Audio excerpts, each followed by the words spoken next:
ইরানের সাম্প্রতিক ক্ষেপণাস্ত্র হামলায় জর্ডান ও সংযুক্ত আরব আমিরাতে মোতায়েন করা মার্কিন উন্নত ক্ষেপণাস্ত্র প্রতিরক্ষা ব্যবস্থা থার্ড এর রাডার ক্ষতিগ্রস্ত হয়েছে। আন্তর্জাতিক সংবাদ মাধ্যম CNN এর বরাত দিয়ে আল মায়াদিন এই চাঞ্চল্যকর তথ্য প্রকাশ করেছে। স্যাটেলাইট থেকে পাওয়া ছবি বিশ্লেষণ করে বিশেষজ্ঞরা জানিয়েছেন, এই হামলার ফলে ওই অঞ্চলে মার্কিন ও মিত্র দেশগুলোর আকাশ প্রতিরক্ষা ব্যবস্থা উল্লেখযোগ্যভাবে দুর্বল হয়ে পড়েছে। জর্ডানের মুয়াফাক সালতি বিমান ঘাঁটিতে থাকা মার্কিন থার্ড ব্যাটারি রাডার ব্যবস্থাটি সরাসরি আঘাতপ্রাপ্ত হয়ে সম্ভবত পুরোপুরি ধ্বংস হয়ে গেছে।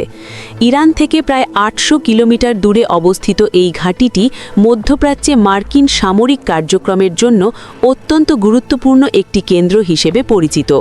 যুদ্ধের শুরুর দিকেই এই হামলা চালানো হয় বলে ধারণা করা হচ্ছে। ২ মার্চ তোলা স্যাটেলাইট ছবিতে দেখা গেছে রাডার ক্ষেপণাটির চারপাশে ধ্বংসাবশেষ এবং আগুনের পোড়া দাগ স্পষ্ট হয়ে আছে। রাডারটির খুব কাছেই দুটি বিশাল গর্ত দেখা গেছে। এ থেকে বোঝা যায় ইরান বেশ কয়েকটি সফল হামলা চালিয়েছে। সামরিক বিশ্লেষকদের মতে এই ধরনের হামলা পরিকল্পিত এবং নিখুঁত ছিল, যার উদ্দেশ্য ছিল মার্কিন প্রতিরক্ষা ব্যূহকে অকেজো করে দেয়া। ক্ষতিগ্রস্ত রাডারটি মূলত রেথিয়ন কোম্পানির তৈরি ANTPY-2 মডেলের একটি পরিবহনযোগ্য রাডার। থার্ড ক্ষেপণাস্ত্র প্রতিরক্ষা ব্যবস্থার প্রধান সেন্সর হিসেবে এটি কাজ করে, যার মাধ্যমে দূরপাল্লার ব্যালিস্টিক ক্ষেপণাস্ত্র এবং ড্রোন শনাক্ত করা হয়। একটি মাত্র রাডার ধ্বংস হওয়া মানে পুরো ক্ষেপণাস্ত্র ব্যবস্থাটির কার্যকারিতা হারানো। মার্কিন বাজেটের হিসেব অনুযায়ী এই একটি রাডারের মূল্য প্রায় $50 কোটি। প্রতিরক্ষা বিশেষজ্ঞরা বলছেন, ইন্টারসেপ্টর বা ক্ষেপণাস্ত্র ছোড়ার যন্ত্রগুলো অক্ষত থাকলেও রাডার ছাড়া সেগুলো অন্ধের মতো কাজ করে। মনীষিয়ান বিশেষজ্ঞ NR জেনসন জোন্স জানিয়েছেন, এই ধরনের একটি রাডার হারানো মার্কিন বাহিনীর জন্য অত্যন্ত উদ্বেগের বিষয়। এর ফলে ইরানের দিক থেকে আসা পরবর্তী হামলাগুলো ঠেকানো এখন আমেরিকার জন্য অনেক বেশি কঠিন হয়ে পড়বে। শুধু জর্ডান নয়, বরং সংযুক্ত আরব আমিরাতে একই ধরনের হামলার প্রমাণ পাওয়া গেছে।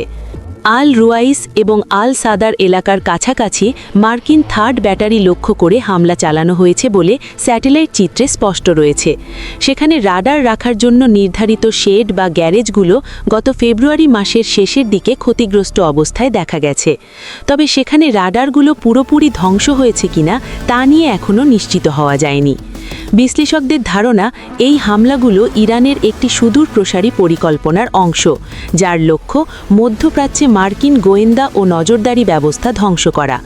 আরব উপদ্বীপ জুড়ে আমেরিকার যোগাযোগ ও আগাম সতর্কবার্তা দেওয়ার ক্ষমতা কমিয়ে দিতেই ইরান এই কৌশলে হামলাগুলো চালাচ্ছে।